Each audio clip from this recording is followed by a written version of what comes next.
Hey, bro, I can't hear nothing.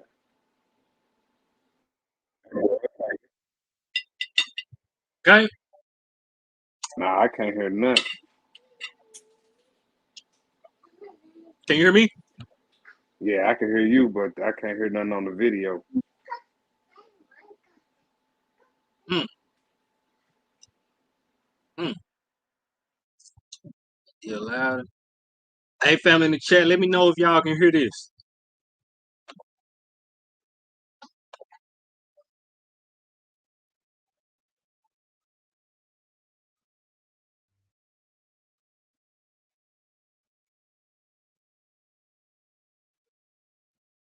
Put a 7 in the room if y'all can hear this.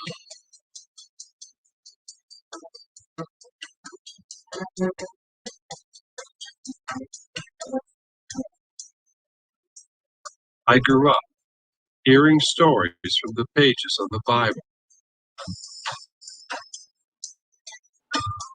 Well, I probably couldn't hear But nothing did because they they really weren't saying happen? nothing.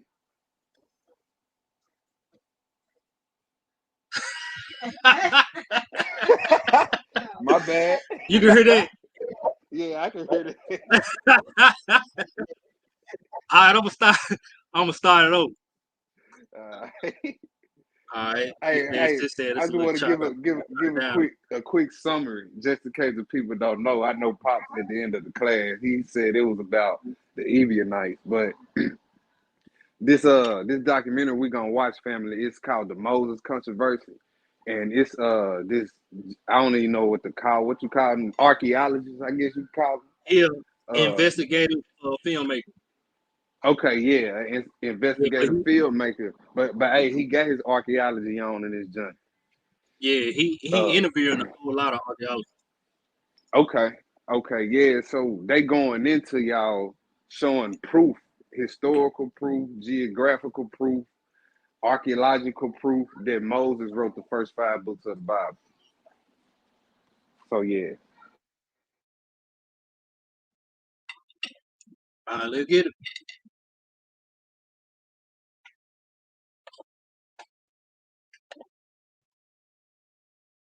started.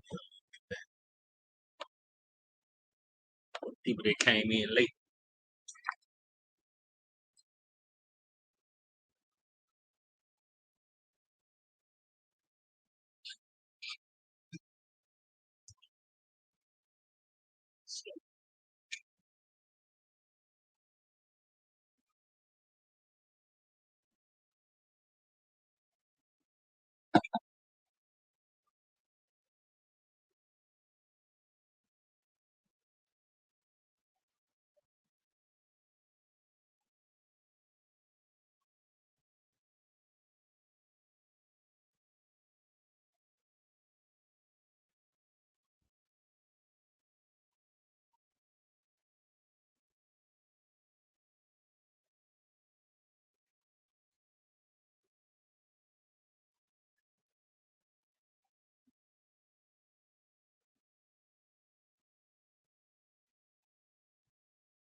I grew up hearing stories from the pages of the Bible.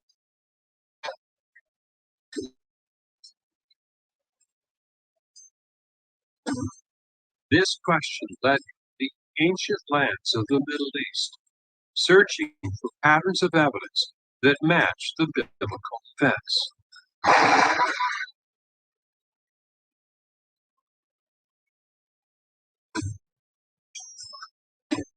I wasn't prepared for what would be revealed.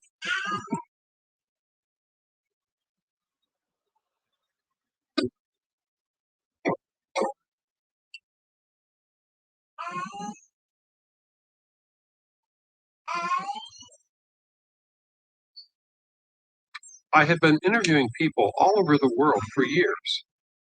Now it was time to tell my story. as a filmmaker investigating the Exodus and the writings of Moses, I was confronted by a new controversy. Most scholars don't think Moses could have written the early books of the Bible, but that is exactly what the Bible is claiming. These scholars think that Hebrew, the language of the Bible, wasn't even in existence at the time of Moses. This is the Moses controversy. But that is not where my journey began.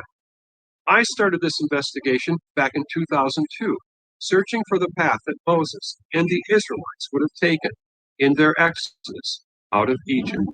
Either it was something like that.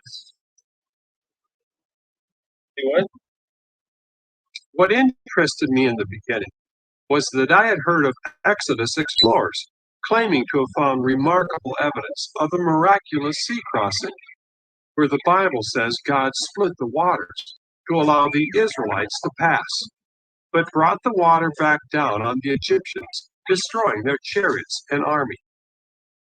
These explorers claim to have found the remains of coral-encrusted chariot wheels on the bottom of the Red Sea. There were other Exodus explorers claiming to have found the real location for Mount Sinai, with the remains of altars from the time when the Israelites met with God, and where Moses began to write the first books of the Bible. Could it be that after thousands of years, the real Exodus story was finally being discovered? One of the greatest stories of the Bible. I think the Exodus story is fundamental because when you come to understand the Bible, it's the history of Israel.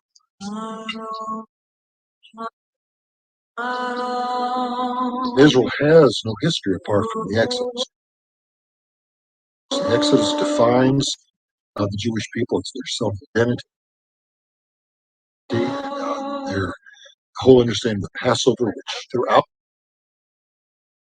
the Old Testament, you see that the Exodus is repeated over and over again.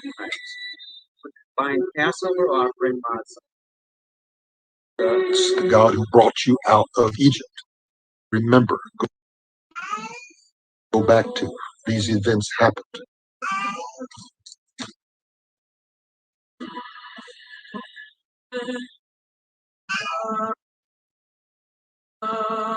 But I also interviewed scholars who dismissed the books of Moses as fanciful tales about the origins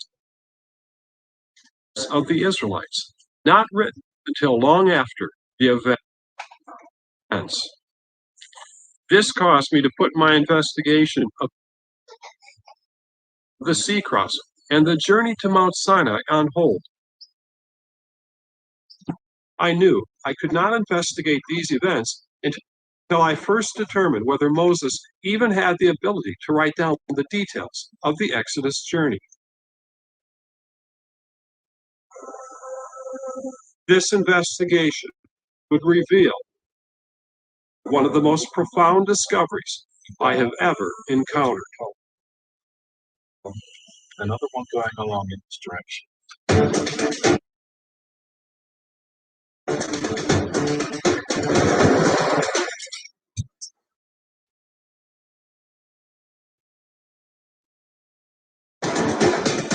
I traveled to some of today's leading universities to understand why mainstream scholars don't consider these early events of the Bible to be historical.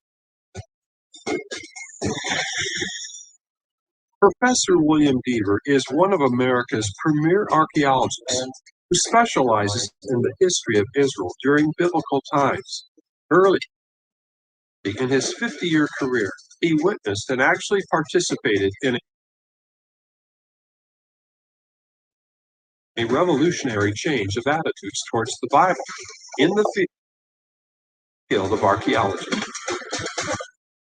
I made my early reputation warring against traditional biblical archaeology. And people say, well, Deaver's the man who killed biblical archaeology. No, I only observed its passing and wrote its obituary. The fact is that sort of archaeology, trying to prove the Bible, wasn't working. I rebelled against my teachers when I was young because I thought there was much more to learn with different approaches to archaeology. And today, no one does that kind of prove the Bible archaeology.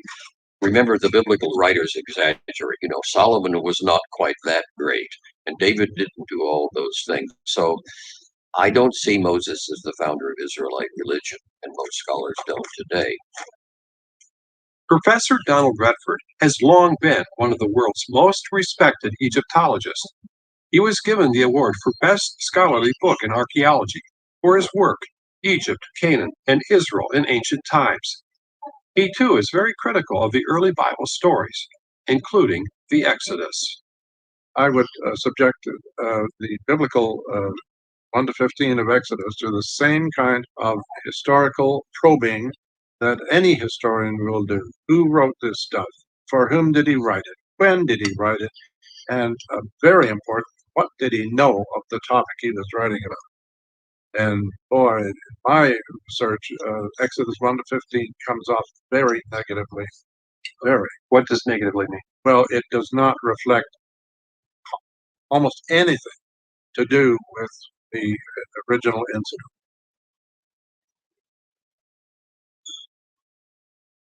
Retired university professor Doug Knight taught at Vanderbilt's Divinity School. He co-wrote The Meaning of the Bible, which is used in numerous colleges and seminaries. Did Moses read the Torah? Frankly, I don't think so. I think it was a product of a lot of other people much later than his time.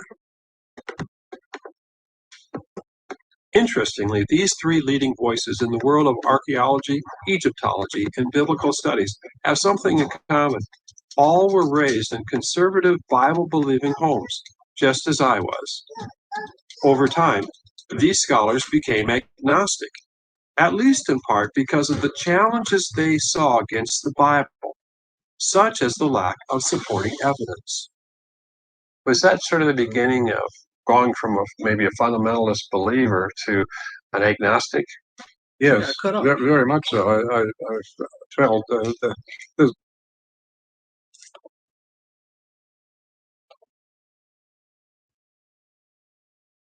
What happened to the stream?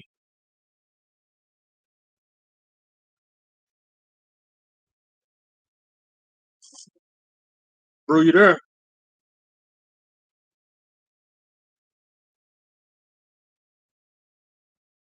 Stream suspended for policy violation.